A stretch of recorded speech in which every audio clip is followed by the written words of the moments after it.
মেলার মধ্যে বংশীজনদের নানা মত থাকবে, পথ থাকবে এবং সেগুলোকে সংযোজন বিয়োজন করেই বইমেলা আপন দায় চলবে। এটাই হচ্ছে বড় বিষয়। আপনি তো দীর্ঘদিন আমাদের বইমেলা কমিটির সাথে থেকেছেন এবং এই বর্তমান যে আমাদের বইমেলার অবস্থান তার সাথে আপনার নিবিড় কার্যক্রম জড়িয়ে রয়েছে, এটা আমরা জানি। তো আপনি এই যে আমাদের পূর্বের বইমেলা এবং বর্তমান বইমেলা, এই পরিসরটা নিয়ে আপনার কি কোনো মতামত বা পরামর্শ যে আপনি করেছেন, সেটাই যদি দিক নির্দেশনা বা কিছু আলোকপাত করেন আমাদের সামনে। দেখুন, প্রত্যেকটা কাজ যখন মানুষ প্রথম করে তখন অনেক কিছু অনুমান, অনুমিতি, হাইপোথেটিক্যাল বিষয় নিয়ে মানুষ এগিয়ে যায়, কিন্তু যখন বাস্তবতা হয় মানুষটা আজকে ভাবে, কিন্তু বাস্তবতায় যখন যায় তখন কিন্তু তার মধ্যে একটা খারাপ তৈরি হয়। যেমন আমরাই ভেবেছি 2014 সালে যখন বাংলা একাডেমি শুদ্ধ আঙিনা ছেড়ে এখানে চলে আসলো, তখন বইমেলাটা ছিল 5 লক্ষ 5.5 লক্ষ বর্গ এলাকায়। এখন সেটা 11 লক্ষ থেকে প্রায় 12 বর্গ এলাকা হয়ে গেছে। এই যে বড় পরিসর, আমরা ভেবেছি বইমেলার পরিসরটা যত বাড়বে তত মানুষ খোলামেলা হবে, এটা বই দেখতে পারবে, কিন্তু তার সাথে কিন্তু আবার নতুন বিপদ যুক্ত হয়েছে। এখন আবার যারা এই বইমেলার পরিসর বাড়ানোর কথা বলতো তারাই কিন্তু আবার বলছে যে বইমেলাটা এত বড় হয়ে যাবে, স্কাটার্ড হয়ে গেছে, বিক্ষিপ্ত হয়ে গেছে, কিন্তু খুব কাছাকাছি থাকলে এটা কিন্তু ভালো হয়।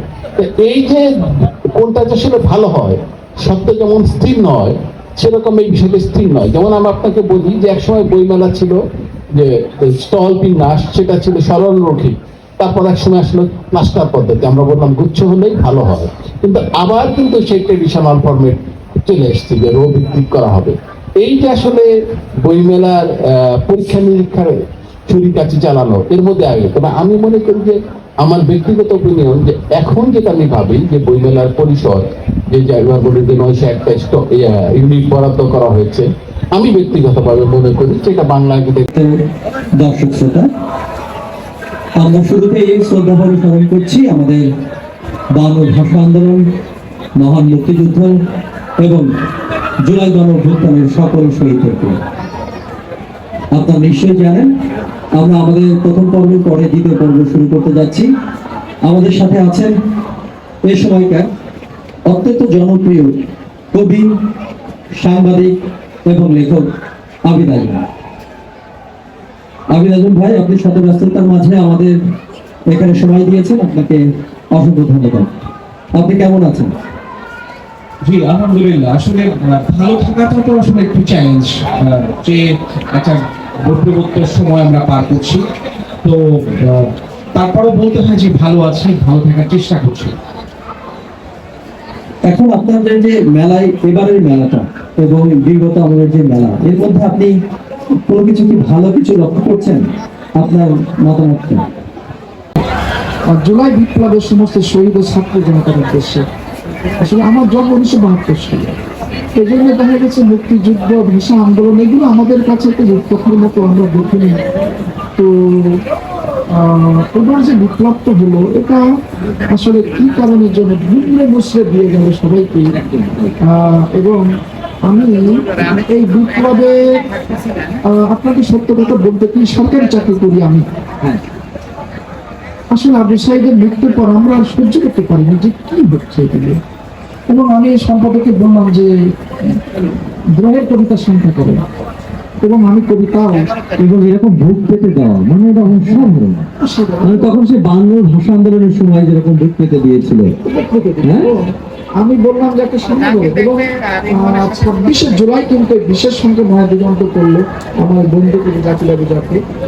তো আমি সরকারি চাকরি করি, আমার অবশ্য অনেক ভয় ছিল যে অনেক কবি চাকরি হারালো, আমি আর একটা গরিব মানুষ একটা চাকরি বাঁচাতে চলে, তো কোনো ভয় ছিল না, ছাপা হোক। এবং আমার একটা বিশ্বাস ছিল, এবং রাজনীতি যারা করে এরা তো আসলে কবিতা চেনে না, সুতরাং আমার অত ভয় খাই নেই। আমি ঝরা পাতা নৃত্য এই কবিতাটা আমি শুধু শোনাবো, এটা জুলাই বিপ্লবের কবিতা। যেহেতু একটু সুযোগ হলো বাংলা একাডেমিতে, আপনাকে অনেক অনেক ধন্যবাদ। ঝরা পাতার নৃত্য কবিতাটা আমি দেখলাম যে মানে বিপ্লবটা ঝরা পাতাকেও কেমন করে উড়িয়ে দিচ্ছে আর কি। পুকুরের পানির মতো এই নিস্তরঙ্গ মৃত্যুর শহরে আচমকা একই জীবনের উন্মাদনা, যে ছিল অচল ছুটছে সে উল্কার গতিতে, যে ছিল নিথর উড়ছে সে ঈগলের অধীর ডানায়। কি হলো হঠাৎ এই ভূতের শহরে, বয়সের ভারে মুগ্ধ বৃদ্ধ বিদ্যারা ফিরে পেয়ে হারানো যৌবন, ছুটছে ক্ষিপ্র বেগে যেন ষাঁড়, তরুণ ও তরুণরা যেন ঝড়, ভেঙে ফিরে ভেঙে চুরে ফেলছে সব। আর কিউলিসের মতো মুখ থুবড়ে পড়ছে স্ফিংস, কারুনের বালাখানা, ফারাওয়ের মসনদ। এভাবে হঠাৎ করে কোথা থেকে নেমে এলো জীবন জোয়ার, মরে কাঠ হয়ে পড়ে থাকা শুকনো পদ্মায়। আমি হতবাক হয়ে চেয়ে চেয়ে দেখি আদনান, ফারহান, শাকিল ও আবু সাইদের রক্তে লাল হয়ে ঈগলের মতো উড়ছে আকাশে আমাদের প্রাণের পতাকা। আর 20 কোটি বাঙালি ছুটছে উদ্দেশ্বাসে কে জানে কোথায়। থর থর করে কাঁপছে স্বৈরাচার, শুকনো বোতায় ঝুলতে থাকা পাকা সিঁদুরে আমের মতো দুলছে দুঃশাসন যৌবনের ঝড়ে। একই জীবনের উন্মাদনা দিকে দিকে, যে ছিল নিষ্প্রাণ আসছে জীবন্ত, যে ছিল নিশ্চল আসছে ঝটিকা হয়ে ছুটছে অশ্বের মতো। তাই দেখে মৃত্তিকায় পড়ে থাকা ঝরা পাতারাও জীবন্ত ফরিং হয়ে নৃত্য জুড়ে গেছে একসাথে উন্মত্ত বাতাসে। অসাধারণ, একটু তাড়াতাড়ি হয়ে যায় কবির জন্য। আপনার কাছে অশেষ কৃতজ্ঞতা, ভালো থাকবেন, আপনি সুস্থ থাকবেন। আপনার জন্য একটা উপহার আছে। থ্যাংক ইউ ভাই।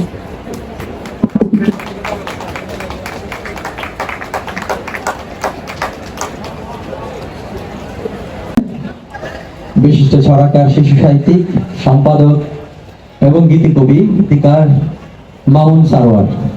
মামুন সারোয়ার ভাই, আপনাকে স্বাগত জানাচ্ছি আমাদের আজকের এই লেখক আড্ডায়। কেমন আছেন আপনি?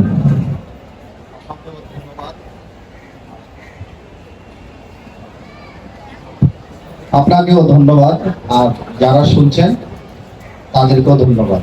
আমি ভালোই আছি, আপনি? আলহামদুলিল্লাহ ভালো আছি। কেমন লাগছে আজকের এবারের বইমেলা? এবারের বইমেলা তো ইতিহাসের সর্বসেরা বইমেলা মনে করি আমি। অনেক শ্রোতা, অনেক পাঠক বইমেলা আসছে, সবাই বই দেখছে, বই কিনছে, এই তো অনেক আনন্দ। আপনার কি এবারের যে বইমেলার অনুভূতি এই অল্পতে কি শেষ হবে, নাকি আরেকটু বিস্তারিত আমরা শুনবো? বিস্তারিত বলা যেতে পারে, কারণ আমাদের এবারের বইমেলা হলো একটু ঐতিহাসিক। কারণ দীর্ঘদিন যে ফ্যাসিস্ট সরকার ছিল তার পরিবর্তে আমাদের এই বইমেলা, আর এই ফ্যাসিস্ট সরকারকে তাড়িয়েছে মূলত বাংলাদেশের দামাল শিশু কিশোরেরা। সারা দেশব্যাপী এদের আন্দোলন ছিল। আর যারা বই পড়ে মূলত বেশিরভাগ, তারা তো অধিকাংশ শিশু কিশোর। তাই মনে করি যে এই বইমেলাটা ইতিহাসের উল্লেখযোগ্য একটি অধ্যায়। শুধু তাই নয়, এবারের বইমেলা থেকে বাংলাদেশের একটি নতুন মোড়ক উন্মোচন হবে বলে বিশ্বাস করি আমি। মানুষ এই বইমেলা থেকে অনেক কিছু শিখবে, মানুষ এই বইমেলা থেকে আলোকিত হবে, এবং এই বইমেলা থেকেই আমাদের সামনের একটি সুদূর ভবিষ্যৎ তৈরি হবে। সম্মানিত সুধী, আপনারা ইতিমধ্যে জেনেছেন আমাদের সাথে আছেন আমাদের বাংলাদেশের এখন যারা ছড়া লিখছেন তাদের মধ্যে অন্যতম শিশু সাহিত্যিক ছড়াকার মামুন সারোয়ার। স্বাগত জানিয়ে শুরু করছি আমাদের আমার বিশ্ব বইমেলা 2025-তে আপনাদের সবাইকে আমন্ত্রণ জানাচ্ছি। স্মরণ করছি বাংলা ভাষা আন্দোলনের ছাত্র শহীদ সাহেব জুলাই গণঅভ্যুত্থানের ছাত্র শহীদ। এই মুহূর্তে আমি আপনাদের সাথে আছি, আমি মনিরুজ্জামান রোহান। আমার সাথে আছে লেখক বলতে আছে আমাদের রাসেল রায়হান, কবি ও কথা সাহিত্যিক রাসেল রায়হান, তার জন্য একটি জোরে সোরে করতালি রাখাতে। কেমন আছেন? আপনি ভাই কেমন ভালো আছেন? আছে ভালো আছে নাকি? এই, আলহামদুলিল্লাহ ভালো আছি। বর্তমানে আপনাদের এই বইমেলার অনুভূতি আপনার অনুভূতি কি? আজকেই আমার প্রথম আসা বইমেলায়। এবার আমার বইমেলা আমি ঘুরে ঘুরে দেখতে পারিনি। প্রতিবারই যেটা হয় বইমেলা তো আসলে আমাদের প্রাণের মেলা। আমি আগেও বলেছিলাম যে আমি এখন পর্যন্ত এটা খুব গর্বের কিছু না, কিন্তু আমি এখন পর্যন্ত ধরেন ঢাকায় আসছি 17 বছর, বাণিজ্য মেলায় যাইনি কখনো, কিন্তু কোনো বই মেলা আমার মিস হয়নি। ফলে আসলে ওই টানটা তো থাকে, আর এখন পর্যন্ত গোছানো মনে হচ্ছে, আর বাকিটা দেখার পরে আরো ভালো লাগবে। ধন্যবাদ আপনাকে। তো আপনার লেখালেখির বিষয়ে আসি। আপনি কবিতা লিখতে বেশি পছন্দ করেন, এর পাশাপাশি আপনার কথা সাহিত্য আছে। তো এই পর্যন্ত আপনার কবিতা গ্রন্থ এবং কথা সাহিত্যের গ্রন্থ কতগুলো আছে? কথা সাহিত্য 5টা বোধ হয়, কবিতার বইও 5টা। মানে কবিতাই বেশি ভালোবাসি বলার জায়গাটা নাই। তবে আমার প্রথম 3টা বা 4টা কবিতার বই বের হওয়ার পরেই টানা কথা সাহিত্য আসা শুরু করে।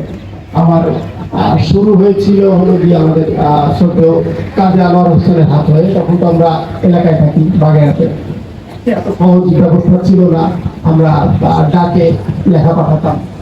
তো তখন উনি রহস্য পত্রিকা সম্পাদনা করতেন। তখন আমরা ডাকে পাঠালাম এবং ওর একটা নিয়ম ছিল যে একটা ফেরত খাম দিতে হবে। ওই খামে উনি জবাব দেন লেখাটা মনোনীত হলো কি হলো না। তো আমি অনেকদিন পরে হুট করে একদিন দেখি যে একটা চিঠি আসছে, আমাকে বলতেছে তো আমাদের আসলে